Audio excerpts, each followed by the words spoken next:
ఈరోజు నేను కందపులుసు చేస్తున్నాను. మీకు కావలసినంతగా ఎంతవరకు నూనె ఆయిల్ కావాలో అంతవరకు కూడా ఆయిల్ పోసుకోండి. ఇప్పుడు నేను సుమారు ఒక పావు కిలో వరకు కంద తీసుకున్నాను.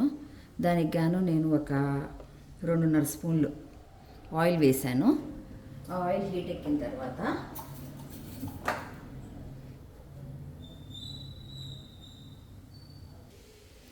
హీట్ ఎక్కిన తర్వాత కొంచెం మెంతులు, ఆవాలు, జీలకర్ర, ఇష్టం అయిన వాళ్ళు ఒక 2-3 వెల్లుల్లిపాయ రెబ్బలు, ఒక ఎండుమిరపకాయ వేసి కొంచెం అది వేగే వరకు కూడా మంచి ఫ్లేవర్ వచ్చే వరకు కూడా వేయించండి. అది మంచి ఫ్లేవర్ వస్తుంది కనుక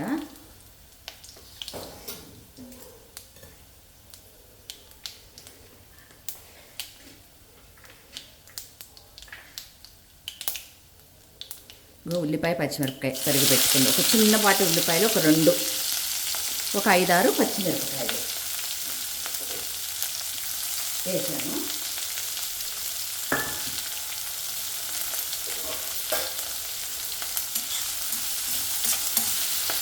కొంచెం అది గోల్డెన్ బ్రౌన్ వచ్చే వరకు కూడా వేయించాలి. కొంచెం సిమ్లో పెట్టుకుని వేయించితే ఉల్లిపాయ బాగా మగ్గుద్ది. అప్పుడు కూర కొంచెం థిక్గా మంచిగా వస్తుంది. టేస్ట్ కూడా బాగుంటుంది. ఒక్క నిమిషం ఇలా మూత పెట్టి మగ్గనివ్వండి.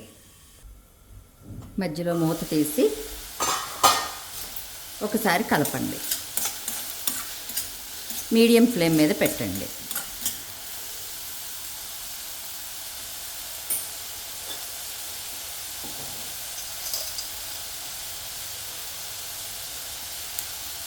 దానికి రుచికి సరిపడా ఉప్పు వేసుకోండి. కొంచెం పులుసు కాబట్టి కొంచెం పడుతుంది ఉప్పు.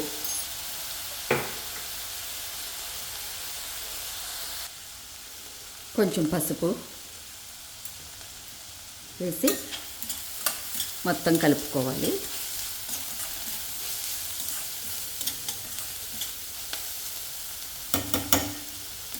ఇది మరలా మూత పెట్టి మరొక 2 నిమిషాల పాటు బాగా మగ్గనివ్వండి. మధ్యలో తీసి కలుపుతూ ఉండండి, లేకపోతే అడుగు పడుతుంది. ఇంకా ఆయిల్ ఎక్కువ కావాలి అనుకున్న వాళ్ళు ఇంకొంచెం వేసుకోవచ్చు. కానీ హెల్త్ విషయంగా చూస్తే ఈ రోజుల్లో కొంచెం ఆయిల్ తక్కువ వాడుతున్నారు కదా, అందువలన ఇట్లా సిమ్లో పెట్టుకుని కొంచెంగా మధ్యలో తిప్పుతూ ఉండాలి. కొంచెం కరివేపాకు వేయండి. నా దగ్గర అంతా కొంచెం వడిలిపోయింది ఉంది, ఫ్రెష్ది అయితే అయిపోయింది. అందువలన ఏదో కొంచెం ఫ్లేవర్ కోసమని ఇంట్లో ఉన్నది వేసాను.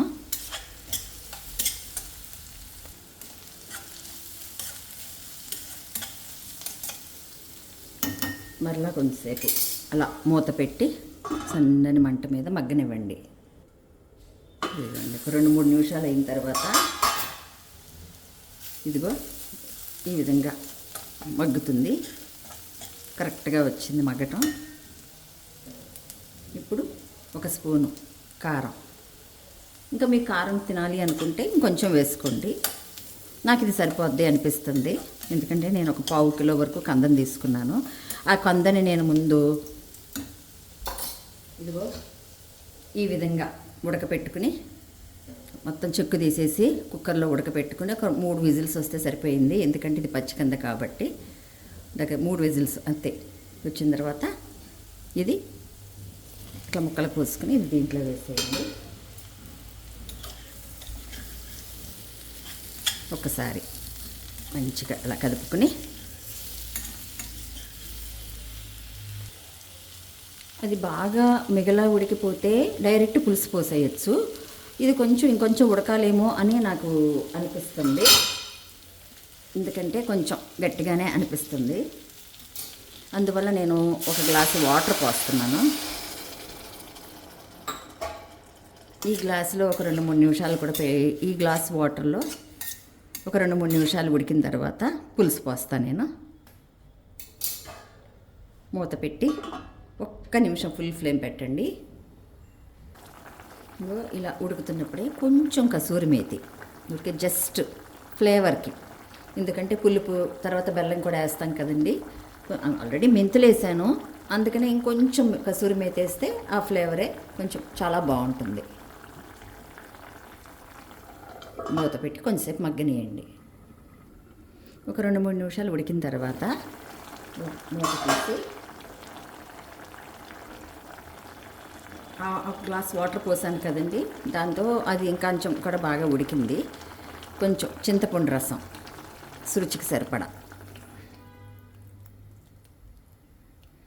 తీసుకుని ఫుల్ ఫ్లేమ్ పెట్టి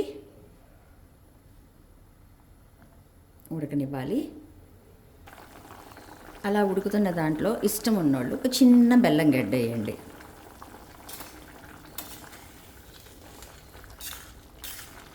వేసి కదిపి మీడియం ఫ్లేమ్ మీద ఒక్క 3-4 నిమిషాలు పెడితే కూర రెడీ అయిపోతుందండి. మధ్యలో ఒకసారి మూత తీసి చూడండి. మీకు పులుసు ఎంతవరకు కావాలి అనుకుంటే అంతవరకు ఉంచి స్టవ్ ఆఫ్ చేసుకుని, కావాలి అనుకున్న వాళ్ళు కొంచెం కొత్తిమీర జల్లుకొని దింపేసేయండి. అంతేనండి, కంద పులుసు ఈజీగా 10 నిమిషాల్లో కంద పులుసు అయిపోతుందండి. అంటే కంద కోసి ఉడకపెట్టుకుని ఉల్లిపాయ కోసుకుని పెట్టుకుంటే ఏం లేదు, జస్ట్ 10 మినిట్స్. కావాలి అనుకున్న వాళ్ళు కొంచెం కొత్తిమీర వేసుకోండి, నేనైతే వేయటం లేదు ఇవాళ. అది